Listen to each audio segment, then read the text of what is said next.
Good afternoon, everybody. I'm PC Outcast, and this is more of Ambition, a Minuet and Power. And the last two episodes just went so absolutely fantastic.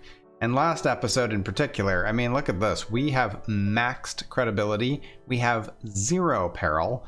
We got our rivals come up. Our rival got her comeuppance at our hand.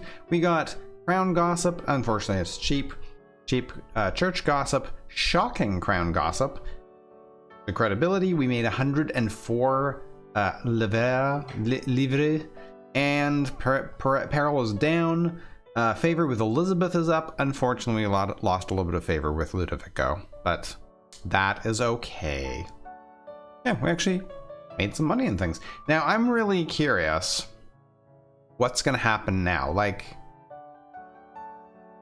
I'm figuring that this can go to one of two ways. Like a typical single playthrough of a visual novel is usually in the 10 to 15 hour range, right? And we're somewhere around, I don't know, 7 hours, something like that, 6-7 hours.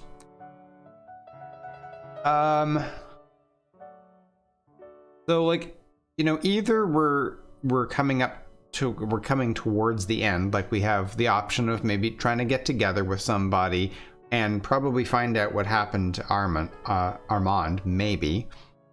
And that's kind of it. Or I'm wondering if we're now going to move up to the next level of society. Is that a possibility? Like, so far we've been invited to parties by like viscounts and barons and their wives. So are we moving up to like the next level, which I guess would be like, I don't know what the equivalent is in France. Are they called earls? I know in England there's like earls and dukes and stuff like that. I think they're the next level up of the aristocracy. There might be something in between, but I know that barons and counts are, you know, well, barons in particular are like the lowest, and counts and viscounts are pretty low as well. So I'm wondering. We're gonna find out. I've been thinking about this like all day, wondering where are we gonna get to next. So let's see. 25th of April. And we are almost footloose and fancy free. We've got a couple of things coming up. Did I say it's the 25th? Yeah, so we've got a meeting with Alex. Oh, no, we're being invited out by Alex. Uh-huh. Ooh, Triumph. On the 27th. And Alex, and then a garden party, and then Pamphlet? Pamphlet debut? Okay.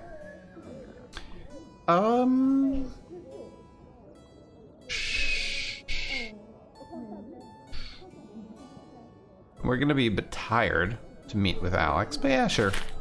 Let's go ahead and meet up with Alex. Okay, where are we? We're on the 25th. We definitely want to go and sell some things. Next up is going to be a military... Is this military? Yeah, military party. By a baron. And then we're going to meet up with Alex. He's also going to like it if we're sort of military. And then we got a day off, and...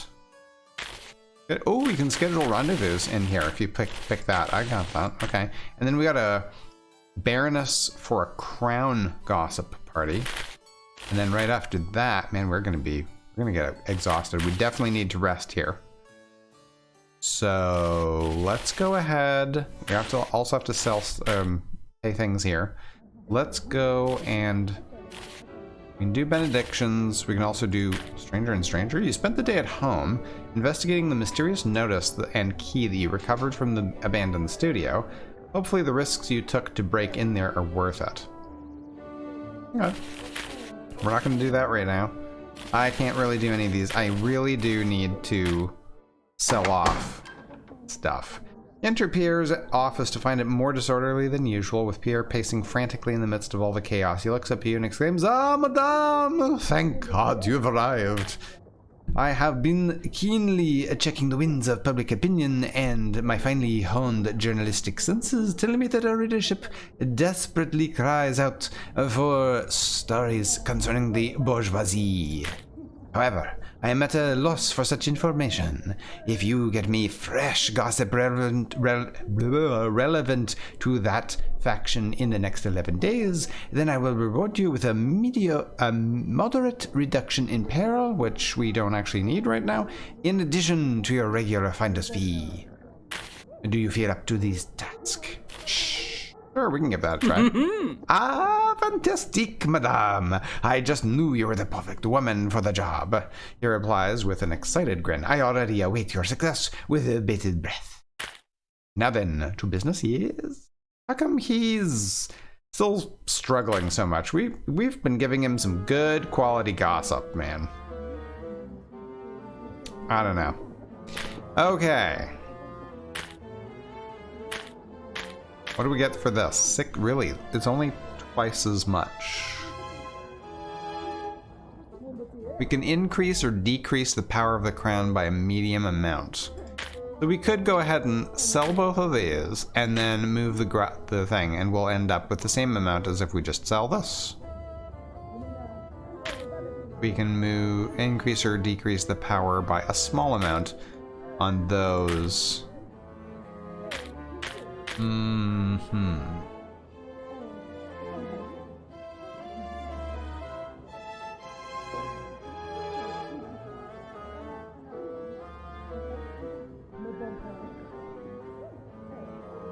Let's sell that.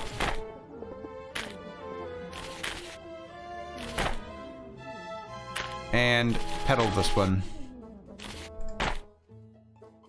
Okay.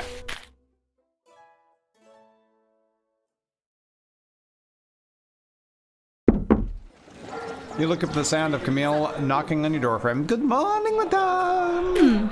The house's rent is due today, as are my wages. Yes, we have the money, don't you worry. There you go, girl. Merci beaucoup, madame, Camille says with a curtsy as you hand her the money. You've paid 40 livres. Camille leaves to deliver the money, and with that business concluded, your day may continue. Count. Okay, so we're still being invited just by counts and things. This is the 2nd of May. Ooh. No, I think we're gonna have to turn that down. Because these two are back to back, and then this will be literally 3 in a row. So unfortunately, that's gonna hurt our credibility a bit. Or not. Okay, maybe we have more than 100 credibility. Okay, now we got a party coming up. It's military. This thing is not very popular anymore. This is still good, of course.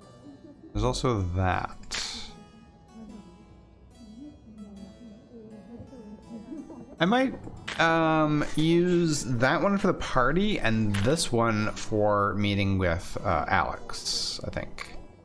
We're also gonna have to start thinking about getting enough money to buy more clothes. How are things going over here? So we've managed to get the crown up by 1 star.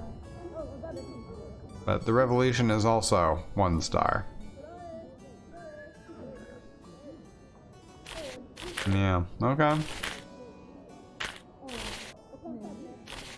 So now, do we want to rest up? That would probably be a good idea, because we're going to be tired for meeting with... What does that look like? The number 1. We're going to end up being tired meeting with Alex anyway. We probably shouldn't take a hit for the party as well. Sadly, gonna have to give up some of these things, but I think these are things actually. There's only so many like random events, and they do kind of cycle through. So we're gonna go ahead and just rest today.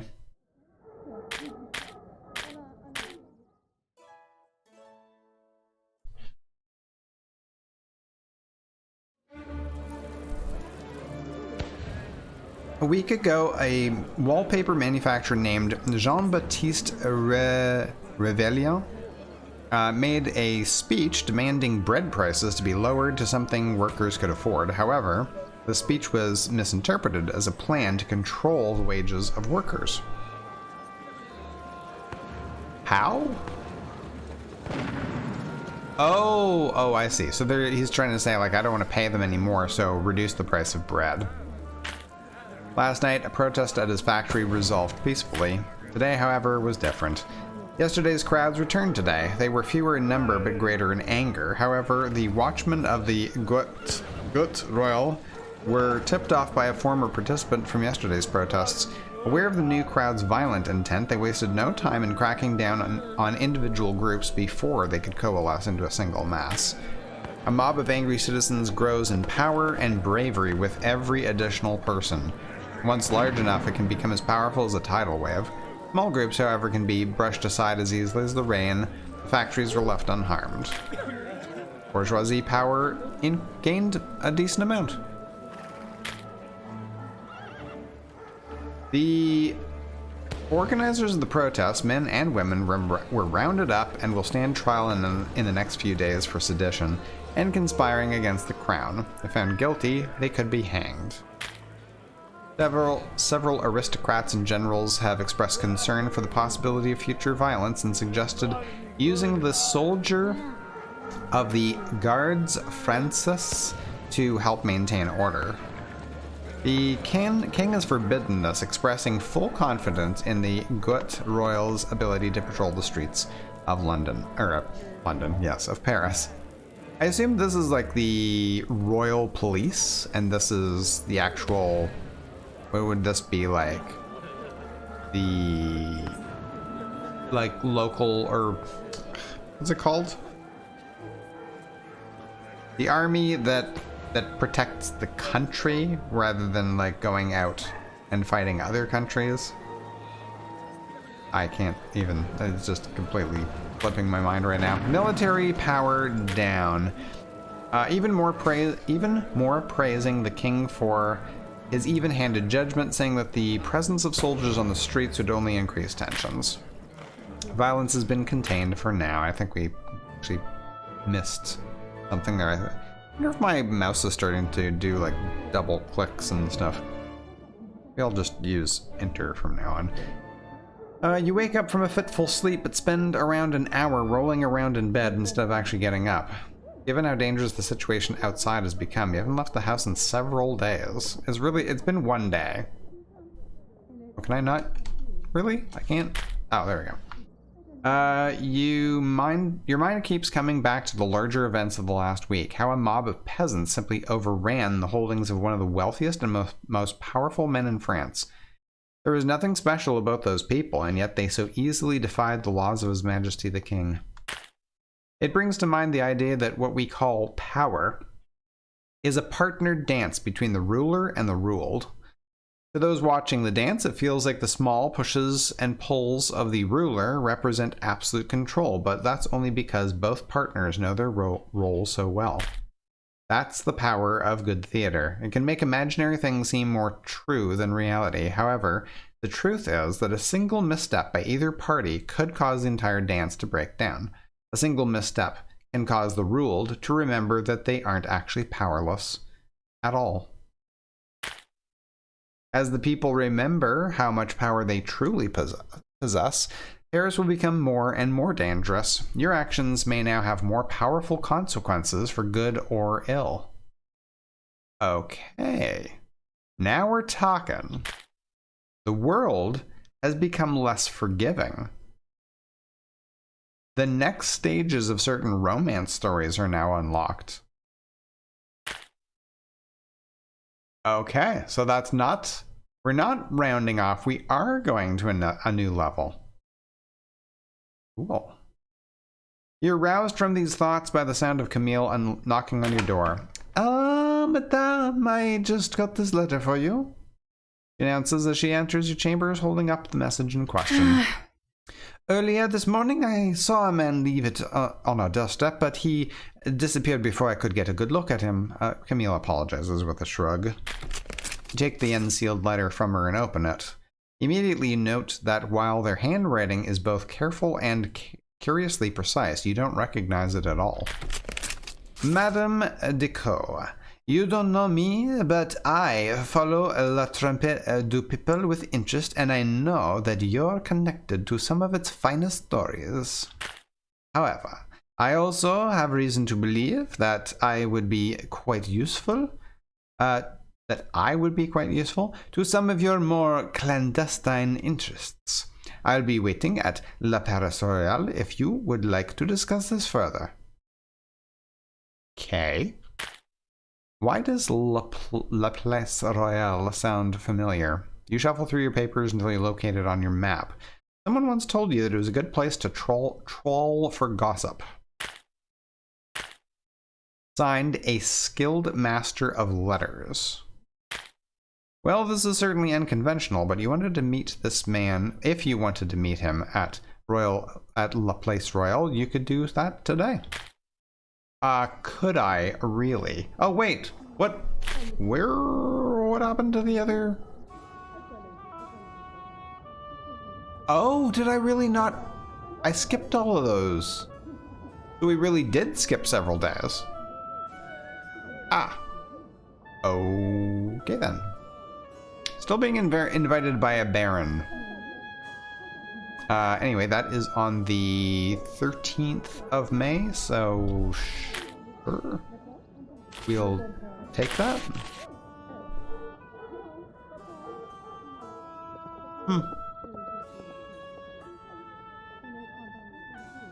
Okay. That's too bad. So all of these things just... we just skipped them all. Okay, well, we have lots of time. I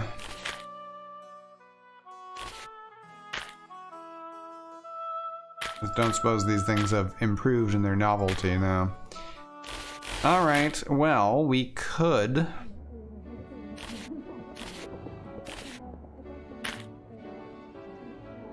hire a bodyguard, apparently. That might actually not be a terrible idea. We can improve our relationship with Alex there. And maybe make some money there? Tiny little bit. Same thing there. And then we can go meet up with Ludovico if we wanted to.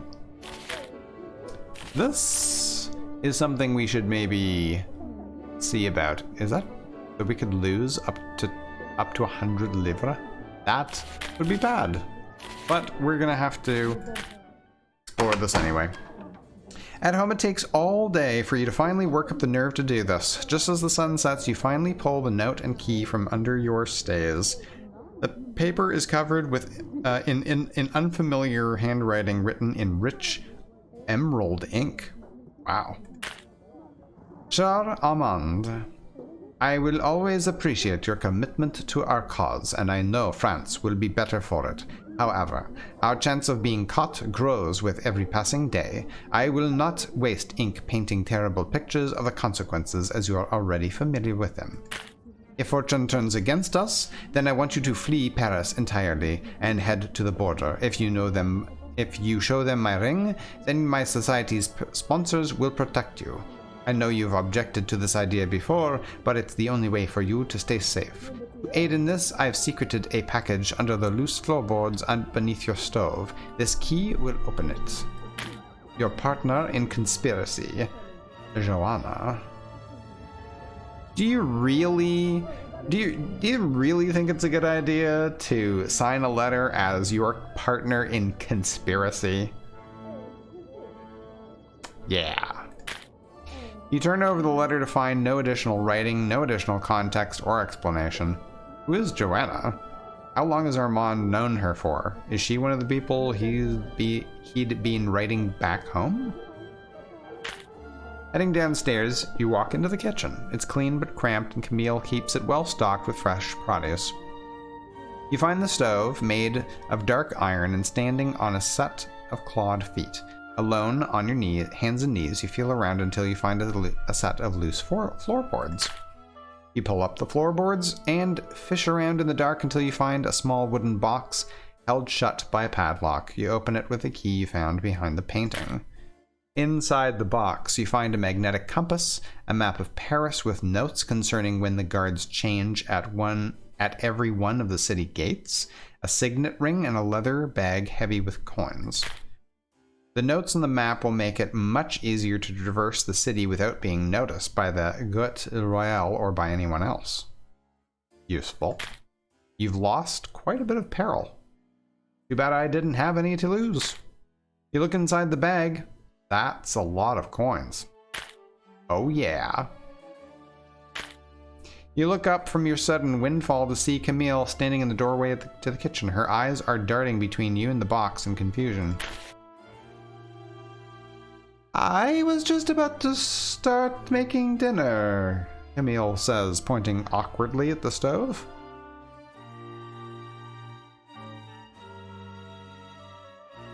Camille, did you know about this? Huh. No, what? About what? Camille asks, glancing between you and the bag of coins in your hands. Was that Monsieur Armand's? Why would he leave money in the house? For the first time since you've met her, you feel like Camille might not be telling the truth. Madame, what's going on?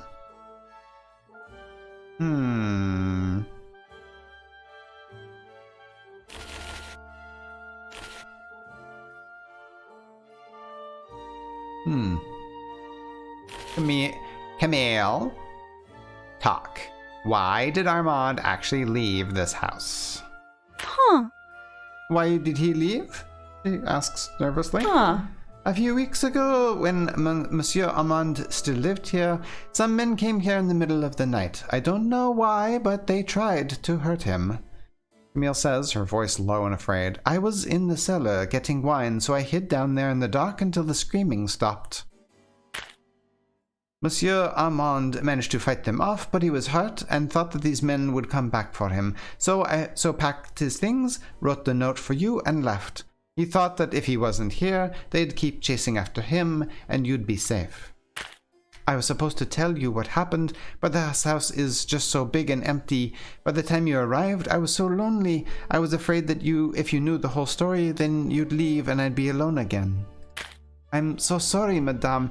I never wanted to lie to you. I just...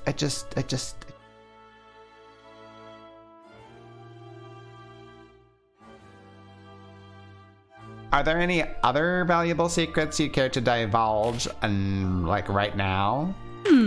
No, it's everything I have. I'm not much of one for secrets and intrigues. I don't think I'm very good at them. I should probably start making you dinner, for hopefully this news will be better on a full stomach. Madame, I'll have to ask you to leave the kitchen while I work. Before you can ask any further questions, Camille ushers you out into the hallway. Get! The door shuts quickly behind you, and all you can hear is a clattering of pots and pans as she starts furiously preparing food. Right, you look over the signet ring that was included in the box. It's a finely made silver ring with a signet used for pressing seals in wax. You don't recognize the symbol on the ring, but the piece of jewelry itself looks very old. You're starting to wonder if this investigation will ever start answering more questions than it asks. No kidding. And why did we skip so many days and lose all those? Why? I assume, well, maybe that doesn't necessarily have to happen, eh? Because I'm like, well, why would the game allow you to schedule things that it knows you're going to skip? But that's not necessarily the case. This is my particular run. That doesn't mean that every run goes anything like this. Sorry, just having a little bit of tea. Yesterday, with great fanfare, the Estates General finally convened. This great meeting is the result of His Majesty the King calling together all three estates of France to debate and vote upon how the various crises ravaging the country shall be resolved. As part of the opening ceremony, each estate paraded down the streets of the city. The first estate, the Church, sent clergymen from all over France. Among their number are everything from humble countryside priests to their black cassocks to, I've never seen that word either, I'm seeing so many new words in this game.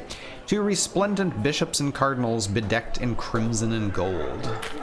The second estate, the nobility, strutted down the streets in unison, bedecked in their finest clothes and jewels. They seemed like an army of swaggering peacocks. Theirs is the realm of tradition, privilege, and loyalty to the crown. The third estate, representing over 9/10 of France's population, marched in stern and quiet rows. Dressed in blacks, browns, and other somber colors, they represent everyone from the highest judge to the wealthiest factory owner to the lowest peasant. In fact, His Majesty has even seen fit to break from tradition to grant the third estate double representation. With twice the amount of representatives, they're closer to representing their own stake in the country, which was originally a source of great hope. Unfortunately, it's come to pass that while they were granted double representation, they haven't been given a double amount of votes. The third estate still can only cast as many votes as either the first or the second estate. This means that their double representation is purely symbolic. Needless to say, this has made many people extremely unhappy. In fact, it's led to some within the third estate to... What the devil? Clenching the newspaper in your tightening clutches, you reread the article carefully. One of the men described in the article sounds extremely familiar. Long brown hair, young and tall, representing the nobility of the second estate, but has elected to merely wear a fine blue coat for the opening ceremonies without other adornments. The article writer singled out his casual attire as disrespectful. That's Armand! You're absolutely certain of it! Without any illustrations to speak of, you're forced to carefully reread the short passage over and over again. Every tiny statement about the reporter's chosen viewing point of the ceremonies gains a new value as you attempt to deduce where Armand was last seen. After checking your findings against your map of Paris, you think you might have a lead.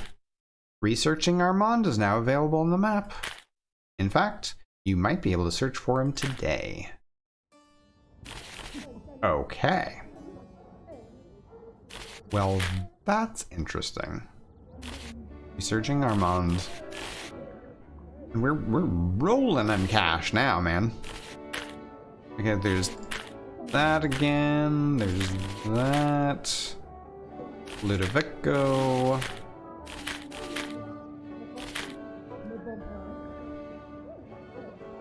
We're not being invited to a whole lot of things, are we?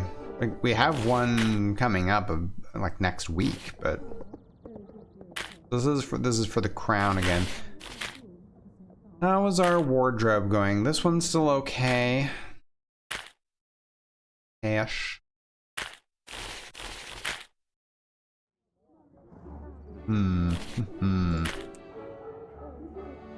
Go look for some gossip, perhaps. Yeah, let's do that. Crossing between the third and fourth arrondissements, you're struck with the beauty of the buildings around you. Some of the oldest buildings in the city are here, surrounded by the homes of wealthy aristocrats. The entrances of these elegant homes are blocked by garishly dressed doormen, who honestly look more bored than imposing. Growing up, you read incessantly about Paris, devouring any book or map you could find, yet for some reason you can't remember what makes this area special beyond nice homes and some buildings built in the 1300s. And then you see it. La Place Royale. The favored social spot for all the aristocrats in the city. The hub of all gossip, social news, slander, and scandal. If there was ever a telling secret, a salacious rumor, this was the place to find it. You can see the elegantly dressed aristocrats strutting about the gardens, stopping briefly to chat in hushed tones. Haven't we been here before? I feel like we have. Really, we can do the tutorial again? You know what? Sure.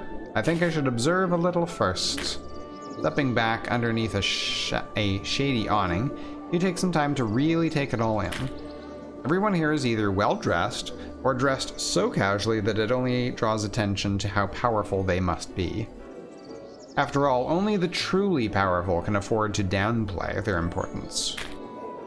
It all feels so tense. Aristocrats and courtiers merrily flit from conversation to conversation with a practiced ease, but you can never lose the feeling that nobody has really let their guard down. Everything they do is a kind of public performance, reinforcing an image they're trying to create. You've come to understand that every time you visit La Place Royale, you'll be awarded with a piece of gossip from a random faction. It will always be cheap gossip, but at least it's guaranteed. After you feel a little more comfortable with how things work here, you stroll about the square, staying on the absolute edge of conversations. You pretend to be a traveler just admiring the apartments and gardens. After an hour or so, you manage to overhear something useful. Pierre will be very interested in this. Cheap military gossip. The socialites in the square are starting to filter out to their dinner appointments and other social commitments, and you decide to head home as well.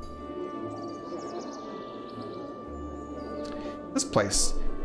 Oh my, this place could be truly valuable. I can't wait to see what I overhear next. The walk home is short and uneventful, save for your daydreams of what secrets you may find in that place.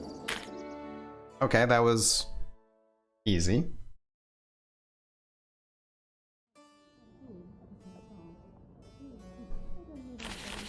Yeah, we're definitely not being invited to nearly as many things anymore.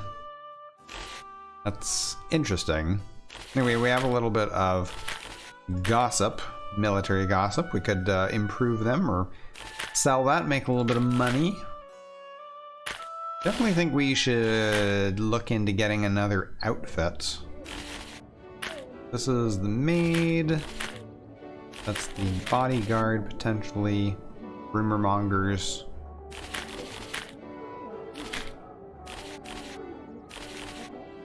And then I guess I could. Oh yeah, I can go invite. Oh no, can't invite anybody now. There we go. Invite either one of them to meet up with me. Let's make a deal. Invite Sir Thomas Alexandre. Pick a location. How about... I think this is where we went last time. I wonder if he'll like this. He really liked this. Let's take him here again. Okay, so that is the plan for that. Let's also go and visit our good friend, the tailor. I think. Yeah. Go and check out what we can do. Oh, hello! You arrive at Le Petit Mogul to find Fatima already engaged with someone else. Please, Maurice, you have to understand this place barely has 2 spare coins to rub together right now, and I only have a few regular customers left. I simply don't have enough work to hire on extra help. I'm sorry. I understand, Fatima. I've just been months without work. I'm starting to think that I'll have to leave town if I can't find something soon. The man sighs and shakes his head. Please, just tell me that you haven't found someone better. What? You know that's impossible. I've never met a man with more precise stitching than you. Oh, Fatima, you flatter. Please stop. Actually, no, please keep going. Fine, I may be great at making garments, but you turn them into a second skin. Anything you work on gets new life breathed into it. It's how you say, fashion comes and goes, but well-fitting clothes never go out of style. That's the one. Oh, Madame Dicot, you're here. Fatima yelps, suddenly noticing your presence. What may I help you with today? Did I hear correctly that your friend Maurice is looking for work? Yes, you heard correctly, madame. I'm a tailor by trade. If you're looking to employ me, I can update your outfits to restore some of their novelty and alter their sensibilities in whatever direction you desire. Oh, that's nice. Ooh. I might also be able to help you negotiate a decent discount at a certain provider of elegant finery. He might be right. Oh, it says Maurice, but it's actually Fatima. He might be right. My services cost approximately 40 livres per week. Does that feel acceptable? Let's just add another 40. Oh boy, that's... Sure. That sounds very reasonable. Welcome to my household. Ah, yes, I assumed it would be so. Wait, what? You actually want to hire me? Oh, thank you, bonne madame. I promise that you'll be the most elegantly styled woman in all Paris. Your radiance shall glow like a burning sun, and those that dare to approach your majesty shall be destroyed for their hubris, like the wax wings of Icarus. Okay. Personally, I always felt quite sympathetic to Icarus. What's the point of wings if not to always reach ever higher? Of course, this doesn't feel like the right time to bring that up. You've hired Maurice the tailor. So, my good friend Fatima, about getting my wonderful employer a discount. Fine, let's talk business. Okay, so I can buy more stuff. Ooh. Wow, that is big.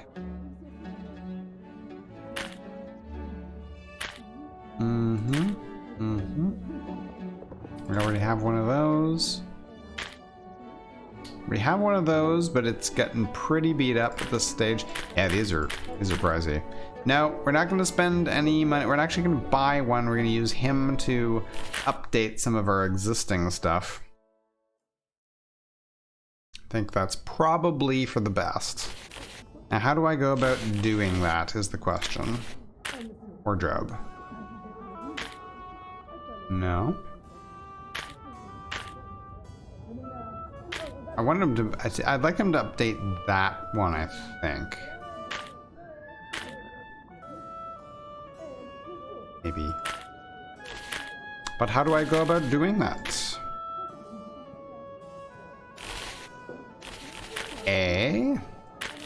Okay. I don't know. We are supposed to meet up with Alex. Yes. But we'll do that in the next episode. Thank you very much for joining me, guys. We'll see you tomorrow.